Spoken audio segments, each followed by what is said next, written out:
Welcome. We're here today with Dr. Steve Malone to talk about science communications and a recent incident, 2009, where I should say miscommunication or inadequate communication led to great consequence both for the people in central Italy near Aquila, a town that was struck by a magnitude 5.9 earthquake, and also the scientists and emergency managers that were gathered to answer questions about the earthquake swarm that was occurring before the big earthquake. With me is Dr. Steve Malone, who has looked into this incident, explained the situation of why these people came together to talk about this earthquake swarm, and how did it end up with a recommendation of folks going home and having a glass of wine and not worrying about it. Yeah, there have been earthquakes occurring near the town of L'Aquila for several weeks, even minor ones before that. So the population was well aware that earthquakes were taking place. The scientific community knew that this was a very high hazard area, part of Italy, and had put out that information in general terms to the population. But at the same time, there was a technician in a field removed from earthquakes that was studying something called radon, a natural occurring gas that comes from the earth. And he was claiming that variations in that were predicting that a large earthquake was coming. And the time window he gave and the location was actually different than what ultimately happened. But it's well known in the scientific community that radon is not a reliable predictor of earthquakes. It's been studied actually quite extensively. So this brings us to a problem that the emergency management, they call it the Civil Protection Agency in Italy, has, of how to deal with this type of increasing, I wouldn't say hysteria, but concern by the population and the press. So do you think that the meeting was called primarily to rebuke this prediction of a big earthquake, or was it primarily to warn people of central Italy that their hazard of a big earthquake is increased? Well, there's some controversy over the reason why it was called, but probably the news reports about this prediction were certainly influential in having this committee, sort of major risks committee of seismologists get together and review the situation. And it was a little different than normally the way these types of committees are called. It was done sort of at last minute. It met actually right in the town where it didn't get a lot of other input involved. There weren't good notes kept. There wasn't a consensus statement that came out of it. They didn't publish that too. And other people were sitting and listening to the meeting. So there was some confusion right there. But at no point did any of the scientists at this meeting claim that an earthquake was or was not going to occur. The main thing is you cannot predict earthquakes. Whether that was the message that got out to the public or not, it's not clear. That indeed was the attempt, but in fact there were some unfortunate statements made by not even an official member of the committee, but somebody sitting in on it, that was from the Emergency Management Committee, that could lead the press and public to think that a big earthquake was not going to occur.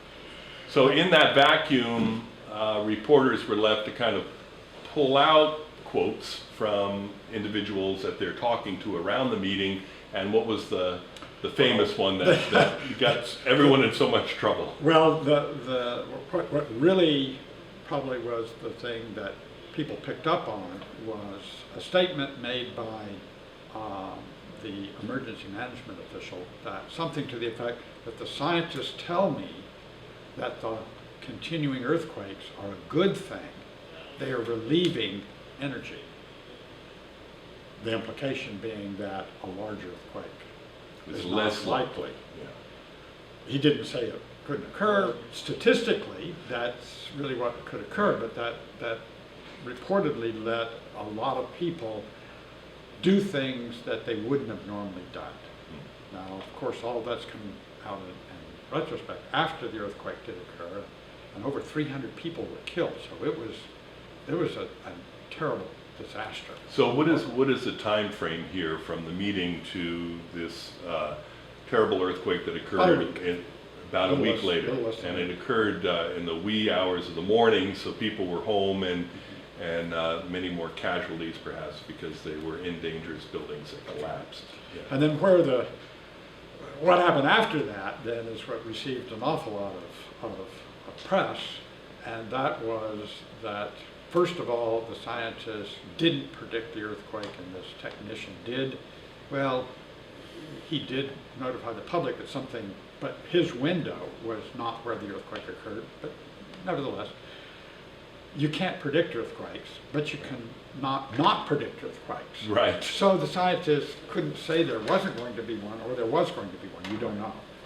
Officially, it was that they gave misleading statements, inaccurate and misleading statements that caused some of the population to not take the evasive actions they normally would.